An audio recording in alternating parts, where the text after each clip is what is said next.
save. I know we invest. I know we save. I know we invest.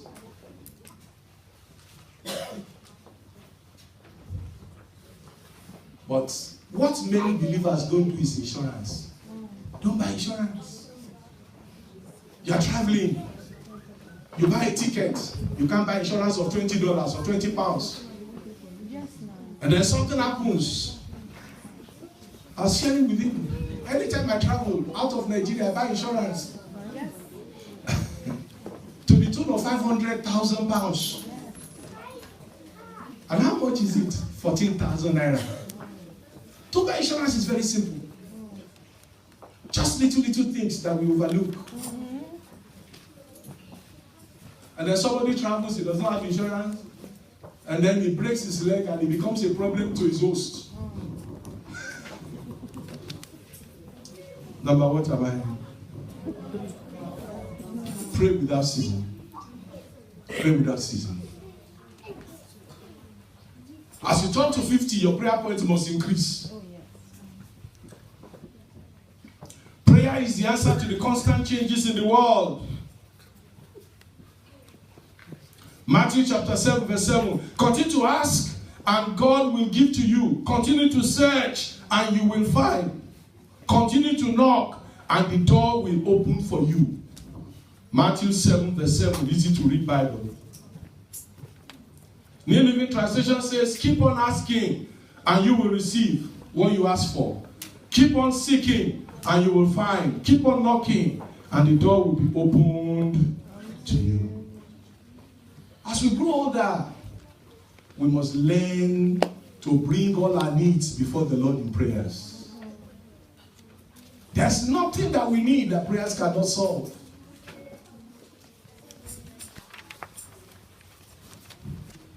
Number 5, hold on to your profession of faith. Hold on to your profession of faith. As we continue in the journey of life, we must keep on believing God.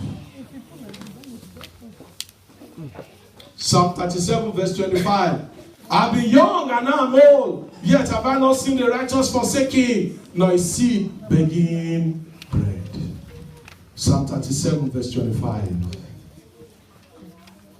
Psalm 16 verse 8. I have set the Lord always before me, because he's at my right hand, I shall not be moved. Isaiah 41 verse 10. Fear thou not, for I'm with you. Be not dismayed, I am your God. I will strengthen you. Yea, I will help you. Yea, I will uphold you with the right hand of my righteousness. Isaiah 41 verse 10. As you grow older, hold on to your faith. Don't abandon faith. Because without faith, it is impossible to please God. He that cometh to God must believe that he is and is the rewarder of those that diligently seek him. Number 6, lay hold on divine wisdom. Lay hold on divine wisdom. Age and experience of life teach us natural wisdom, while God's word teach us divine wisdom. As you grow older, hold on to the wisdom of God. Hold on to the wisdom of God. Number 7. Leave a legacy of commitment, faithfulness, and fruitfulness. Leave a legacy of commitment, faithfulness, and fruitfulness. 1 Chronicles 28, verse 20 and 21.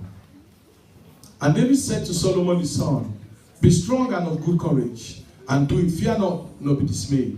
For the Lord God, even my God, will be with thee. He will not fail thee or forsake thee, until thou hast finished all the work for the service of the house of the Lord. And behold, the causes of the priests and the Levites, even they shall be with thee for all the service of the house of God, and there shall be with thee for all manner of workmanship, every willing, skillful man, for any manner of service. Also the princes and all the people will be holy at thy command. Leave a legacy of commitment, faithfulness, and fruitfulness. In 1994, I was in a conference in Singapore. And that conference was for the third world leaders in different parts of the third world. And there was this other leader from India who was in that same course. Somebody told that leader from India to come and meet me. That leader was passing through a problem. We were supposed to be in that conference in Singapore for almost 1 month. And for each of us to be in that conference, we were sponsored with about $10,000. So they won't allow you to withdraw from the course until the end of the course. And this man got a telegram at that time that the mom was sick at the point of death. And he was so touched. He wanted to leave the training. And they were not going to allow him to leave the training. So somebody told him he should come to my room, that I could pray for him and God would give him a miracle. This man came to my room. The man must be close to his 50. At that time, I was in my 30s. And a young man came to my room and asked him, what is it that you want the Lord to do for you? He said, my mom is sick. And I've been asked to come home. I've been told she can die at any time. And I asked the young man, or the old man, what is it that you learned from your mom? And she told me, she said, when they were young, their father died. And their mom was the one that trained all of them. He said, their mom so much had faith in God that they didn't have, sometimes they would not have food to eat. And their mom would put water on the table and pray and say, God, all the things that make the body to be strong, all the protein, all the food ingredients, transfer it into this water and give each of the children water to drink. They will drink the water. He said they will have forgotten that it's only water they drank when they get to school. They will play like every other child. I said, so you learned faith from your mom? He said yes. I said, do you believe that there's no distance in the realm of the spirit? So let's pray. And then I prayed with that man. Lord, we're in Singapore. Touch that woman in India.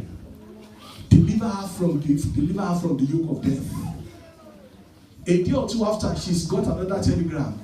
Your mom started getting well 2 days ago. Amen. You don't need to come again. Amen. As we grow old, we have to leave a legacy for our children. What's the legacy we are leaving for them? What are they learning? What are they learning? Are they learning to believe God? Are they learning to walk with God? Are they learning to serve God? My prayer is that we will give the best legacy that we should leave for these children. We leave it for them in the name of Jesus. Number 8, make investments of love into people's lives. Make investment of love into people's lives.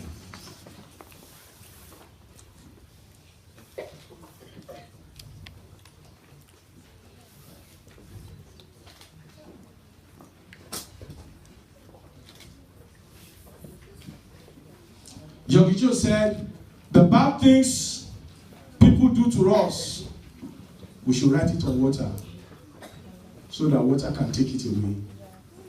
But the good things that people do to us, we must write it on the rock. My prayer is that every one of us will keep living investment of love into people's lives. Because number 9, live a life of purpose. Live a life of purpose. Live a life of purpose. Identify the parts of your assignment that you are here to give expressions to. After you turn 50, you already know that you don't have much time any longer. And you now begin to ask yourself, who are the people that I can affect that I'm not yet affected? What work should I do for God that I've not yet started doing for God? Because God wired you for more than what you are seeing today. Esther chapter 4, verse 14. Ruth chapter 1, verses 16 and 17. Finally, learn to celebrate wins. Learn to celebrate wins. Learn to celebrate wins. Nehemiah chapter 12, verse 27, verse 30, and verse 31. Learn to celebrate wins. Bible scholars tell us that in the number of weeks that Nehemiah beat the wall, that they had party at least 3 times. Today, we are so much engrossed with activity that we don't have time to celebrate the faithfulness of God. That's why we appreciate your wife that she decided to put up this party. Because you did not see it as necessary. You just want to lie in the presence of God and sing your song, "Thou art my everlasting portion." But thank God that your wife, Nehemiah chapter 12, verse 27 to the end, your wife decided we need to celebrate wins. God has been faithful to us. God has been faithful to our daddy. And now he's 50. It's good for us to celebrate. And you can see that all of us are happy and we're here. And I can tell you that you're also happy today. Even at that time, you felt it was unnecessary. It was a waste of time. It was a waste of money. How can we have serious matters to discuss than to now be thinking of party. All of us must learn to celebrate wins. We are so much engrossed with our children. We like to celebrate our children, but we don't like to celebrate ourselves. And eventually, the pains when we go for burial, the children are crying. They said, "My mom, I didn't have time to celebrate her." And the mom was there to celebrate the child at the age of 10 years. We like to celebrate other people, but we don't like to celebrate our own wins. Lord of heaven, we cover ourselves with the blood of Jesus. We thank you, Lord, for these words that we've had. We ask that, Lord, you grant unto us grateful hearts. That all of us will celebrate wins. Will celebrate milestones in our lives. In the mighty name of Jesus. Grant us the grace to live a legacy of love. To keep loving people. No matter what they do to us. Help us, Lord, to remain anchored on Christ. We ask that our lives will be filled with faith continually. That prayer will be part of our lives continuously.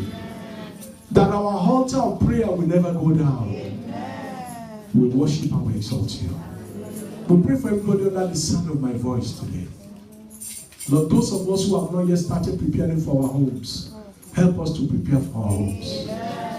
Those of us that have lost the fire of prayer, revive our prayer altar. Lord, those of us who have been bitter, who have been hurt by people, grant us the grace to forgive and to forget and to release all those who have hurt us, Lord. Thank you, Father. As we continue with this celebration, Lord, we pray for everybody under the sound of my voice. Those who came here in pains, we ask that, Lord, you heal them in the name of Jesus. Those who came in here sick, we break every yoke of sickness in the name of Jesus. Those who came in here sorrowful, whereas that you flood their hearts with joy. Thank you, Father. Those who are saying, God, this is what I want you to do for me. Touch them at the very point of your need. Thank you, Father. In Jesus' mighty name we pray.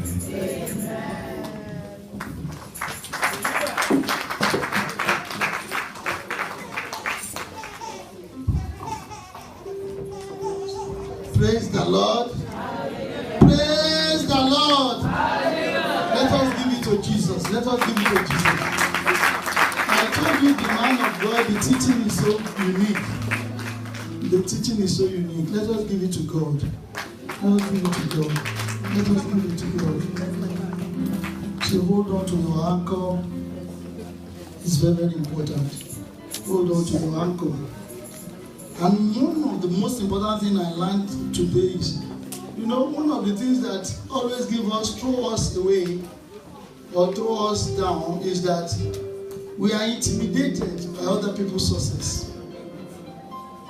He says, don't let other people's success intimidate you. That's one of the things. That's what is battling with us. Let us be very realistic as even Christians. Don't let any other person's success, don't let them intimidate you. Man of God, part of the team, hold on to your anchor. Praise the Lord. We thank you, sir. God's anointing oil will not dry in your head in the name of Jesus Christ and in your life in the name of Jesus Christ. Amen. We are going to